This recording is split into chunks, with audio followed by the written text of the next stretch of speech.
हाँ बच्चा लोग, मैं नवीन पाठक और मैं आपका स्वागत करता हूँ आपके अपने YouTube channel advance learner institute पे। आज हम लोग जो है एक नए टॉपिक के साथ उपस्थित हैं। हम लोग जो है क्लास 12 पार्ट ए अकाउंटिंग में रिकॉन्स्टिट्यूशन ऑफ पार्टनरशिप फॉर्म पढ़ रहे थे, जिसमें मैंने आपको पिछले लेक्चर में जो है पूरा का पूरा इंट्रोडक्शन जो है रिकॉन्स्टिट्यूशन के बारे में बताया था कि रिकॉन्स्टिट्यूशन होता क्या है, किन किन केसेस में रिकॉन्स्टिट्यूशन करने की ज़रूरत होती है। जहां पे मैंने आपको 3-4 केसेस बताए थे कि उस कंडीशन में आपको रिकॉन्स्टिट्यूशन करने की ज़रूरत पड़ सकती है। कब? Admission of a new partner, जब आप किसी नए पार्टनर का एडमिशन करते हैं। दूसरा मैंने बताया था change in the profit sharing ratio, ठीक है, जब पार्टनर्स के बीच का प्रॉफिट शेयरिंग रेशियो चेंज होता है तब, ठीक है। किसी एग्जिस्टिंग पार्टनर के रिटायर होने पे, किसी एग्जिस्टिंग पार्टनर के डेथ पे, या फिर किसी एग्जिस्टिंग पार्टनर के इंसॉल्वेंट हो जाने पर जो है हमें रिकॉन्स्टिट्यूशन ऑफ पार्टनरशिप फॉर्म करना पड़ता है, यानी कि पार्टनरशिप फॉर्म का रिकॉन्स्टिट्यूशन करना पड़ता है। आज जो टॉपिक हम लोग पढ़ने वाले हैं, आप देख सकते हैं कि हेडिंग लगा हुआ है admission of a new partner, यानी कि आज का जो हमारा टॉपिक है वो है admission of a new partner, ठीक है। आज हम जो है admission of a new partner पढ़ेंगे, समझेंगे क्या होता है। इसमें कई सारी चीजें हैं, एकदम छोटी छोटी बारीक चीजें मैं आपको बताऊंगा। तो इसके लिए जो है आपको वीडियो को पूरा देखना पड़ेगा। आप वीडियो में बने रहेंगे, ठीक है। मैं कोशिश करूंगा कि मुझसे कुछ ना छूटे, आप कोशिश करेंगे कि आपको सारा कुछ समझना है। तो चलिए बिना किसी देरी के शुरू करते हैं। Admission of a new partner, ठीक है, यानी कि किसी फॉर्म को समझिए ऐसे कि ए और बी दो पार्टनर हैं, ठीक है। ऑलरेडी एक ए है और दूसरा बी है, ठीक है।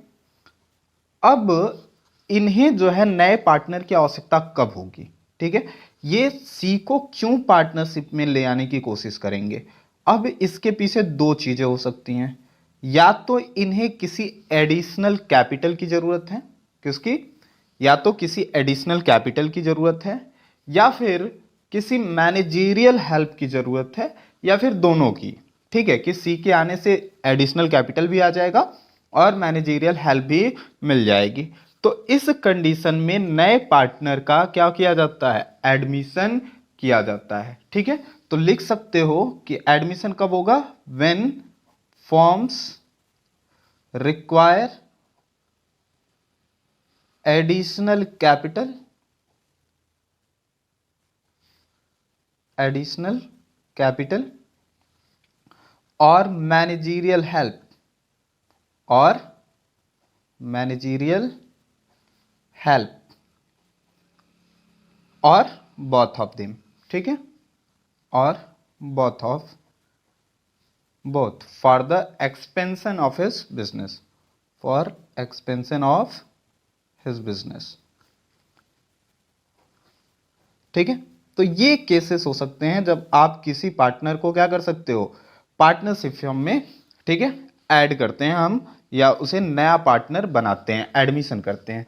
तो क्या सर ऐसे ही हो जाएगा? जी नहीं। देखो, पार्टनरशिप एक्ट 1932 क्या कहता है कि जब किसी भी पार्टनर्स को आप तभी एडमिट कर सकते हैं, ध्यान से सुनिए, अकॉर्डिंग टू पार्टनरशिप एक्ट 1932 ये कहता है कि a new partner can be admitted into the form only with the consent of all the existing partner. तो नोट डाल के आप चाहें तो इसे लिख सकते हैं, ठीक है। A new partner, a new partner, मैं लिखते जा रहा हूं, आप भी नोट बना सकते हैं। A new partner can be admitted, can be admitted into the form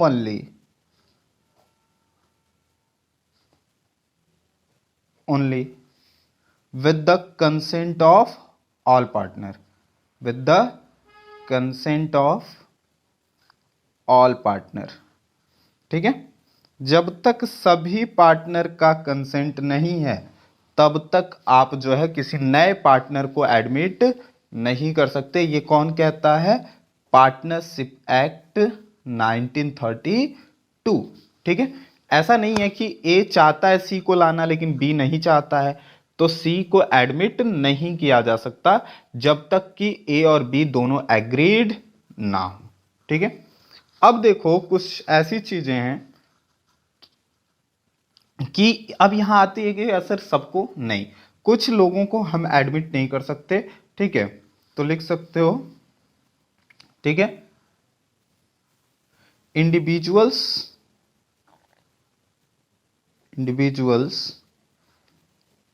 can not be admitted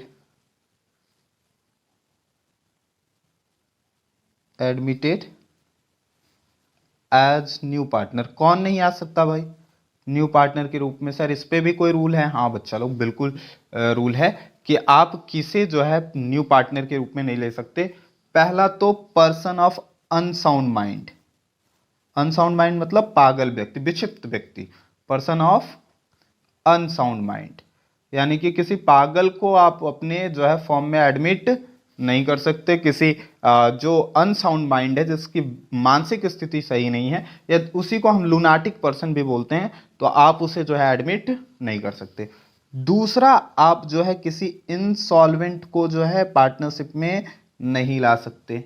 insolvent person को आप यहां पे नहीं ला सकते हैं। तीसरा, जो एनी अदर पर्सन, ठीक है, थर्ड जो है वो कौन है? Any other person who has been disqualified by law, who has been disqualified by law। किसी को लॉ ने डिस्क्वालीफाई कर दिया है कि भाई अब इसकी जिम्मेदारी कोई नहीं रख सकता, इसके लिए इसे आप कहीं एडमिट नहीं कर सकते, इसे लोन नहीं मिल सकता। ठीक है, तो ऐसे लोगों को भी जो है आप पार्टनरशिप में एडमिट नहीं कर सकते हैं। ठीक है, तो कौन कौन नहीं आएगा? Person of unsound mind, insolvent person, और ऐसा व्यक्ति जिसको लॉ ने डिस्क्वालीफाई कर रखा है। अब देखो, जो नया पार्टनर आएगा, ठीक है, ध्यान से सुनना, सी हमारा नया पार्टनर है, तो सी को कौन कौन सा जो है राइट मिलेगा? ठीक है, तो देखिए, अ न्यूली, आप यहां लिख सकते हैं, अ न्यूली एडमिटेड पार्टनर,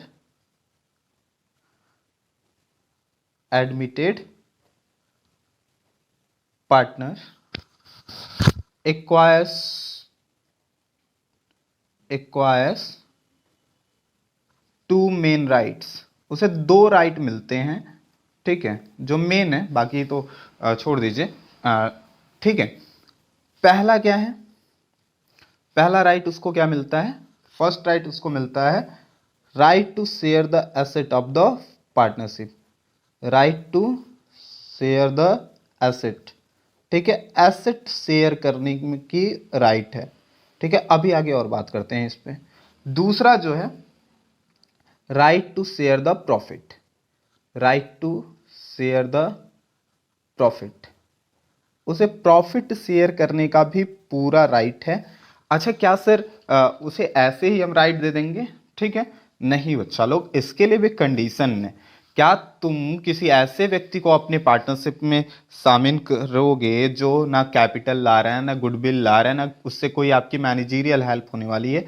नहीं, नहीं लाएंगे भाई। इसके लिए क्या है कि अगर उसे एसेट में शेयर चाहिए, प्रॉफिट में शेयर चाहिए, तो उसे भी जो है कोई जो है एक फिक्स्ड अमाउंट जो है कैपिटल के रूप में लाना होगा, चाहे वो कैश में हो या किसी भी तरीके का हो। उसकी अच्छी गुडविल हो, अच्छा मार्केट में उसका नाम हो, ठीक है, उसके पास कोई संपत्ति हो, बिल्डिंग हो, वो दे दिया, चलो भाई इसमें तुम काम करो, तो भी आप उसको पार्टनरशिप में रख सकते हैं। किसी भी तरीके का कुछ तो लेके आना होगा भाई, फ्री में तो नहीं रखोगे। ठीक है, तो ऐसा कंडीशन नहीं हो सकता, आपको हमेशा याद रखना है।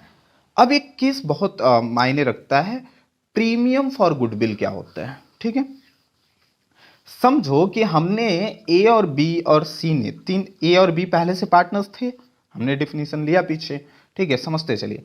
अब ए, बी और सी को इन लोगों ने नए पार्टनर के रूप में एडमिट किया, लेकिन उसी ईयर क्या हुआ कि इनका जो बिजनेस था वो कुछ ज्यादा अच्छा ग्रोथ, जो एस्टिमेटेड प्रॉफिट था, ठीक है, उससे जो है नॉर्मल रेट ऑफ रिटर्न से उस बिजनेस ने जो क्या किया, कुछ ज्यादा अर्न कर लिया, कुछ ज्यादा पैसा आ गया, ठीक है, उसने ज्यादा प्रॉफिट कमा लिया, तो इस एडिशनल अमाउंट को हम क्या बोलते हैं, ठीक है, गुडविल से आया हुआ पैसा। समझ रहे हो बात को, ठीक है, कि फॉर्म का हमारा मान लो कि एस्टिमेटेड जो प्रॉफिट था नॉर्मल रेट ऑफ रिटर्न उससे ज्यादा आ गया, तो ऐसी कंडीशन में जो है जो नया पार्टनर होगा बच्चा लोग, वो कुछ ना कुछ एडिशनल अमाउंट लेके आएगा उसके लिए, जिसको हम बोलते हैं प्रीमियम फॉर गुडविल। क्या बोलते हैं, प्रीमियम फॉर गुडविल। समझ में आया। तो प्रीमियम फॉर गुडविल क्या होता है ये आप देखिए, प्रीमियम फॉर गुडविल समझने की कोशिश करो। प्रीमियम फॉर गुडविल क्या है, समझते चलो आराम से एकदम। Premium for goodwill, premium for goodwill क्या है, share of goodwill, share of goodwill लिख रहा हूं, फिर आपको समझाता हूं। Brought in cash by new partner, by new partner to compensate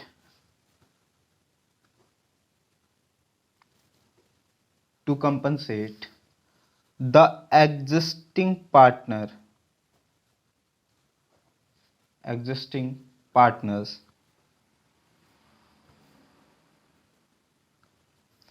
for loss of their share in profit of the firm, share in profit of the firm, ठीक है। और इसी को हम क्या बोलते हैं, प्रीमियम फॉर गुडविल।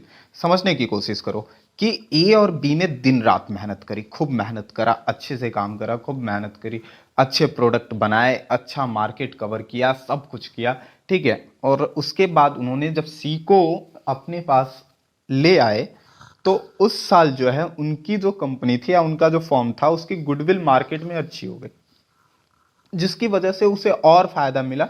वो लोग जो है नॉर्मल रेट ऑफ रिटर्न से ज्यादा पैसा कमा लिए। क्या हुआ, ज्यादा पैसा। जो नॉर्मल रेट ऑफ रिटर्न था मान लो वो 1 लाख कमाते थे हर साल का, ठीक है, लेकिन उस ईयर में क्या हुआ, उन्होंने कुछ सालों से मेहनत करी थी, अब उनको उस साल में 2 लाख का प्रॉफिट हो गया।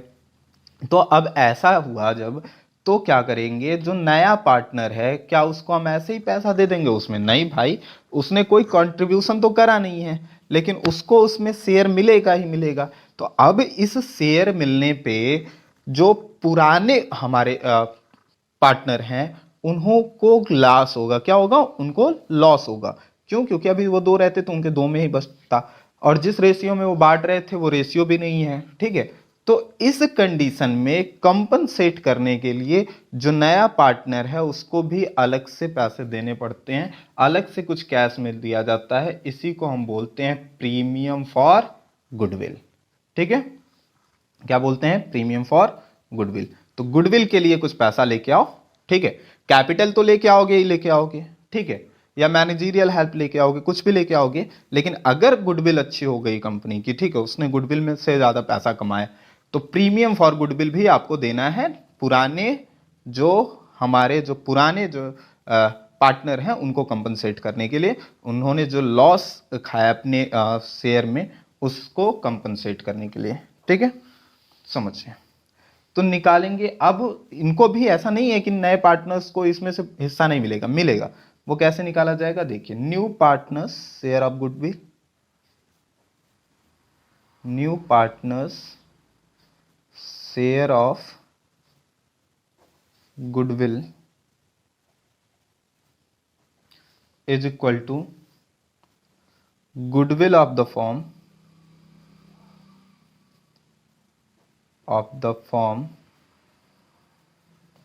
into new partner share, into new partner share, ठीक है।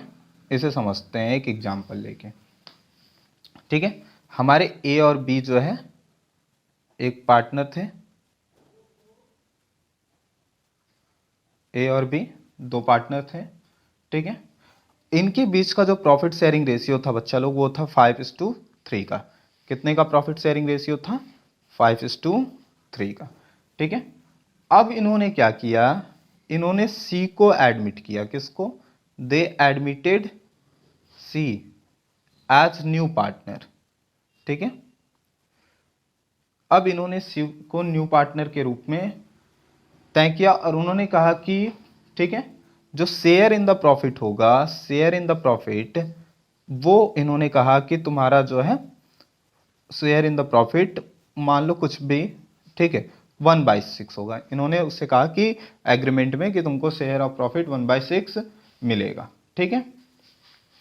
अब देखो उसी साल क्या हुआ कि गुडविल ऑफ द फर्म, ठीक है, जो फर्म की गुडविल मेजर हुई, ठीक है। गुडविल आगे हम पढ़ाएंगे तो बताएंगे कि अलग अलग तरीके होते हैं गुडविल को मेजर करने के लिए। Goodwill of the firm is valued, जो गुडविल ऑफ द फर्म की वैल्यू हुई ना बच्चा लोग, वो कितनी थी? एट 1 लाख, ठीक है, ठीक है, 1,80,000 मान लेते हैं, 1,80,000, ठीक है। Then C's share of goodwill, तो सी का शेयर ऑफ गुडविल क्या होगा, ठीक है। अब देखो सी का शेयर ऑफ गुडविल क्या होगा, अब हम निकालेंगे क्या, new partner share of goodwill is equal to goodwill, तो गुडविल कितना है?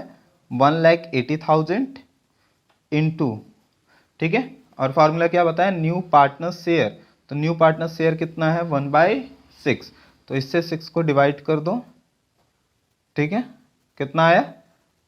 30,000। तो इसका इसमें से हिस्सा कितना है? 30,000। और ये तब मिलेगा जब ये प्रीमियम पेड करेगा तब, क्योंकि भाई उसे कंपनसेट करने के लिए प्रीमियम पेड करना होगा, ठीक है। अब देखो कुछ एडजस्टमेंट होते हैं जो हमें क्या करने होते हैं जब नया एडमिशन करते हैं पार्टनर का, उस टाइम पे एडजस्टमेंट, हमें कुछ एडजस्टमेंट करना होता है। वो एडजस्टमेंट क्या है वो देखने की कोशिश करते हैं कि इसके बाद क्या क्या चीज़ें बदल जाती हैं। भाई बदल क्या जाता है? न्यू प्रॉफिट रेशियो आ जाता है, सेक्रीफाइसिंग रेशियो आ जाएगा, ठीक है, valuation and adjustment of goodwill आ जाएगा, ठीक है, डिस्ट्रीब्यूशन ऑफ एक्यूमुलेटेड प्रॉफिट, ठीक है, revaluation of assets and reassessment of liabilities, ठीक है, adjustment of partners capital account. ये सारी चीजें हमें एडजस्टमेंट करनी होती हैं और ये हमें जो है सीखना होता है, ठीक है। चलिए भाई, तो यहां हेडिंग डाल लें, adjustment of the time of, adjustment at the time of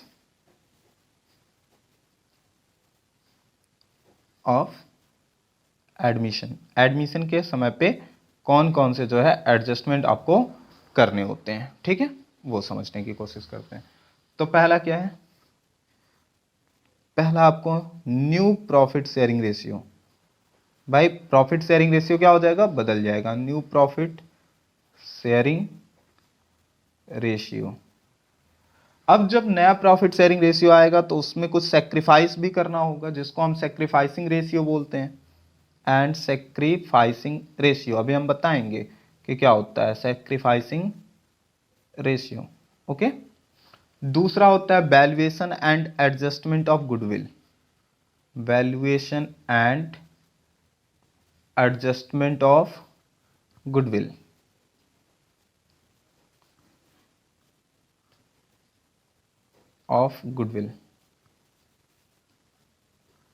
okay. Third है हमारा distribution of profit, distribution of accumulated